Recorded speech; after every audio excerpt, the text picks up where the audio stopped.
What if the Great Wall of China was never built? No winding stone stretching across deserts and mountains.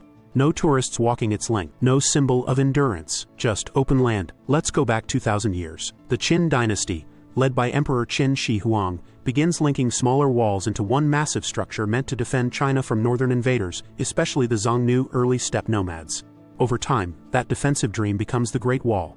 It expands across dynasties Han, Ming, and beyond, eventually reaching over 13,000 miles. But what if that vision never happened? What if Qin Shi Huang never ordered it? What if the Han dynasty never fortified it? What if the Great Wall didn't exist at all? Let's explore the ripple effects.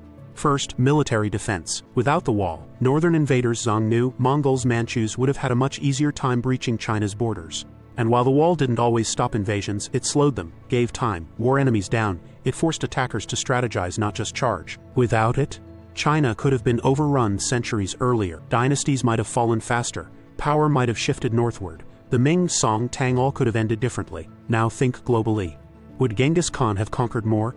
Would the Mongol Empire have swallowed China even earlier than it did? Would that change the course of Silk Road trade, spreading Mongol influence faster and farther? Possibly. Next, the Silk Road. The Great Wall wasn't just defense, it was a control point. It allowed China to manage trade routes, monitor foreign merchants, and protect caravans. Without it, the Silk Road might have splintered. Trade could have diverted to other regions. Europe might have received less Chinese innovation like paper, gunpowder, or silk much later.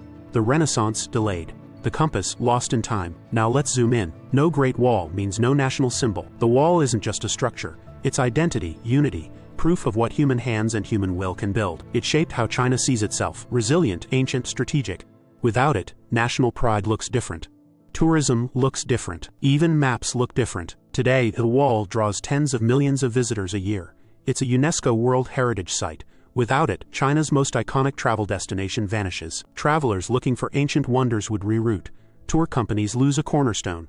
Local economies around wall cities Beijing, Badaling, Jiayuguan suffer. Now let's ask a deeper question. What does the absence of walls say about a people? Walls protect, but they also isolate. Without the Great Wall, would China have been more open to the outside world, more vulnerable but more connected? Would cultural exchange have accelerated? Perhaps. Or perhaps the wall gave China time to evolve internally before facing the full force of global trade and imperialism. Maybe it delayed collapse, or maybe it delayed growth. Here's the twist. Despite its strength, the wall didn't always work. The Mongols still invaded, the Manchus still conquered. Eventually, the Qing dynasty fell not from foreign invasion, but internal strain and colonial pressure. So maybe the wall was a symbol, not a shield. A reminder that defense can buy time, but it can't stop history. So what if it never existed? Maybe we'd see a different China. Maybe we'd see a different world. Fewer borders, more battles. Or maybe more bridges. Drop a comment below.